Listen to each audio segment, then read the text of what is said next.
Fala pessoal, tudo bem? Estamos aqui para gravar mais um vídeo para a gente falar sobre agora a última teoria aqui da parte do módulo de TGA, que é a teoria neoclássica, tá? A teoria neoclássica ela pega um pouco das teorias que a gente já viu aqui, né? Como teoria clássica, teoria da administração científica, né? Teoria das relações humanas, burocrática, né? E ela pegou um pouco de cada uma dessas teorias e a gente tem 4 pontos que são os pilares dessa teoria, né? Que é o planejamento, organização, liderança e controle, né? Esses 4 pilares eles vêm muito da teoria clássica, né? Do lado do Fayol, onde a gente tinha no lugar do planejamento provisão, organização, coordenação. No lugar de liderança a gente tinha direção e o controle, tá? E aqui dentro dessa nova abordagem da administração, a gente tem planejamento, organização, liderança e controle, né? Começando sobre o planejamento, a gente já viu, né, um pouco aí quem estava no módulo anterior de administração da produção, a gente viu alguma coisa relacionada a planejamento quando a gente falou de PCP, né? De planejamento e controle de produção, tá? Aqui o que a gente vai falar? A gente vai falar um pouco sobre decisão sobre os objetivos. A primeira coisa que a gente tem que colocar no planejamento, quais os objetivos eu devo atingir, né? Quais os planos que eu tenho que fazer para alcançar esses objetivos? Programação das atividades, o cronograma das atividades, né? Processo de determinar os objetivos e metas organizacionais e como realizá-lo, né? Então, o conjunto desses fatores, né, definir o objetivo, os planos para alcançar os objetivos, qual o cronograma que eu vou ter, como que eu vou chegar nesses objetivos, né? O processo de determinar quais são esses objetivos, como que eu vou fazer para alcançar, transformar esses objetivos em metas, tudo isso a gente coloca dentro do planejamento, né? Bom, nesse caso aqui nós vamos falar dos 3 tipos de planejamento que a gente já viu lá no PCP, mas não custa a gente relembrar. Planejamento estratégico, planejamento tático, planejamento operacional. Planejamento estratégico é aquele que dá o rumo da organização, de todos os seus componentes, né? Ele vai direcionar a missão da organização em termos de sua principal atividade, tá?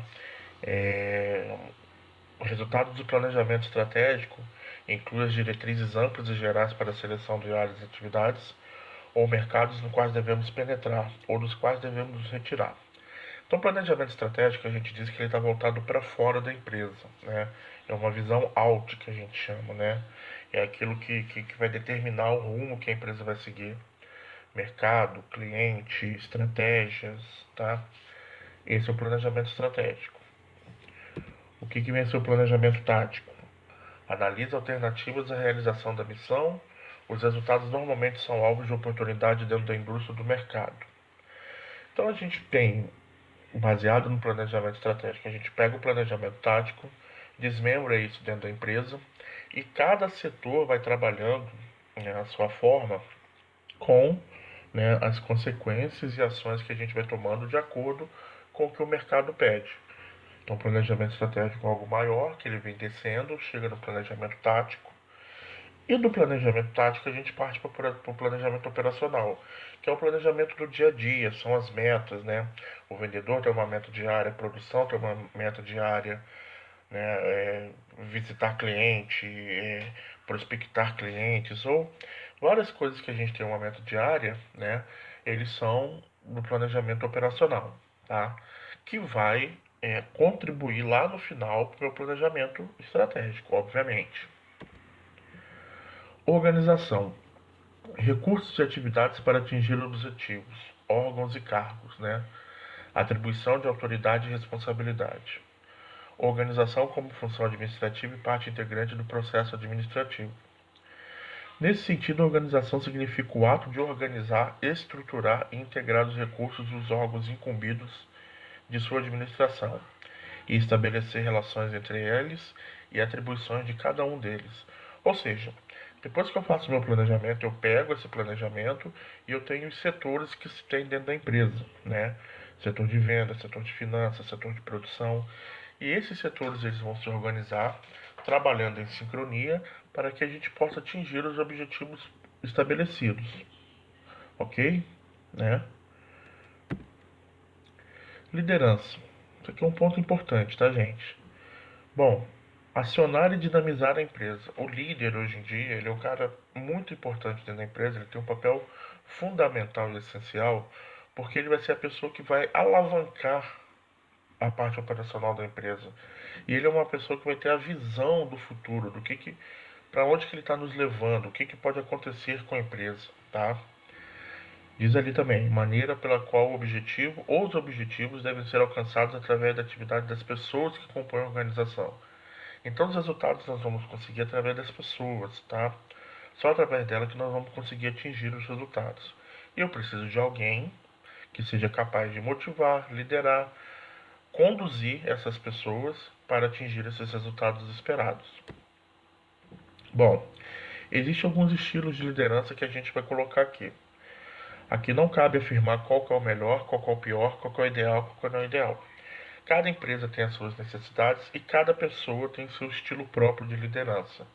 A empresa vai decidir o que cabe melhor à sua realidade e o que cabe melhor para atingir os seus resultados. Bom, o primeiro estilo de liderança que a gente tem aqui é a liderança autocrática. O que diz a liderança autocrática aqui?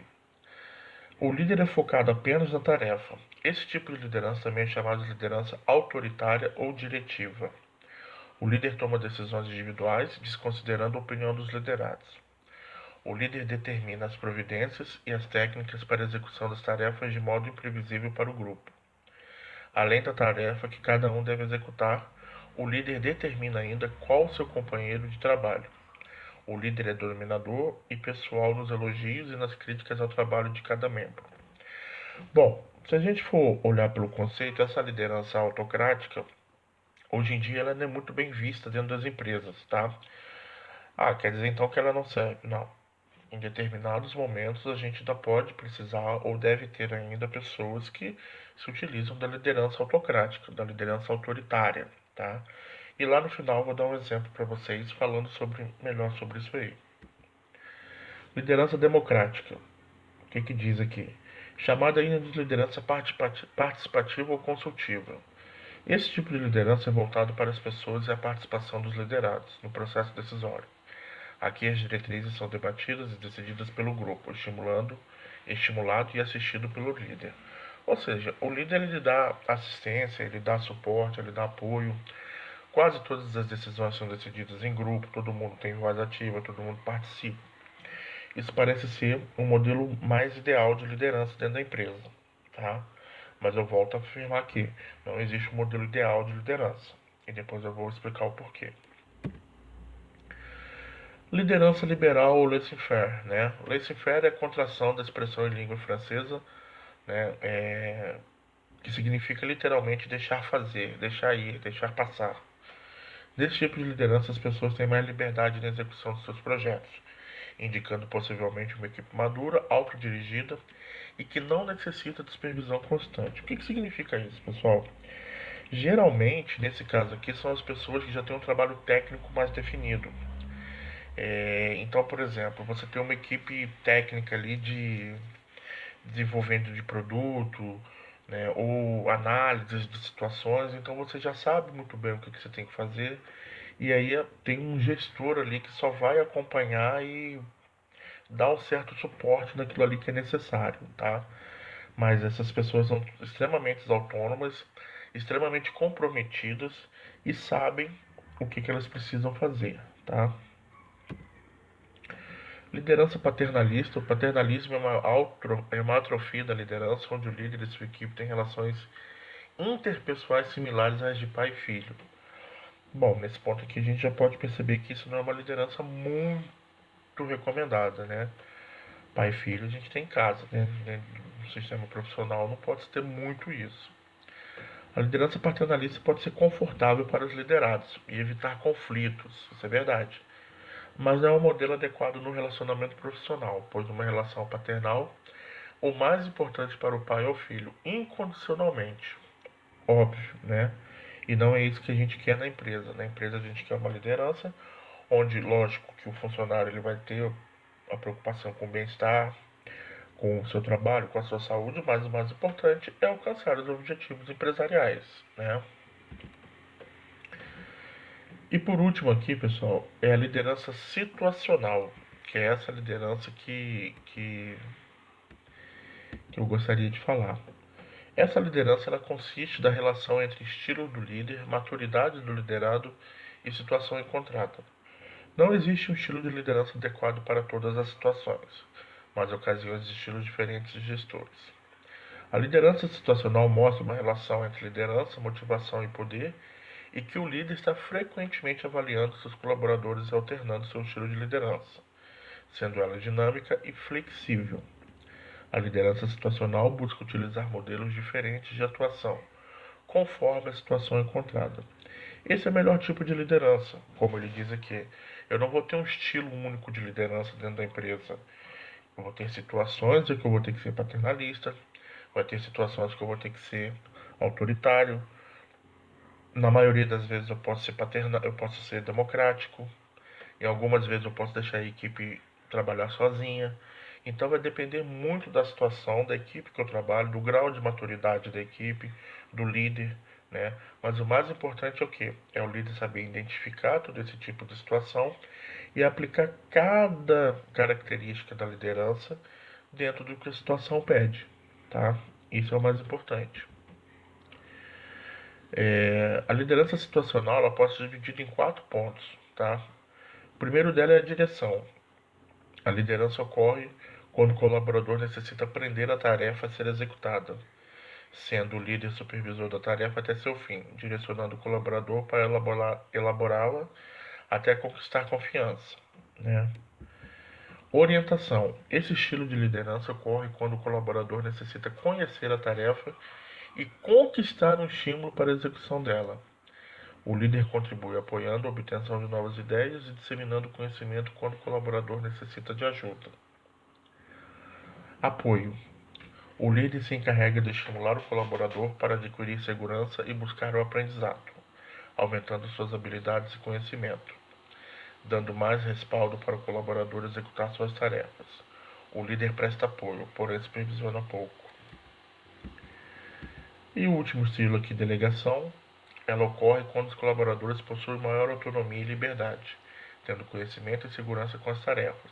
O líder mantém um contato com pouca supervisão e pouco apoio. Muitas vezes o colaborador inclusive tem autoridade para decisões de mudanças ambientais conforme o nível hierárquico. Bom, o que ele está querendo dizer aqui é o seguinte: existem 4 pontos que a gente tem que olhar na liderança: direção, coordenação, apoio e delegação, né?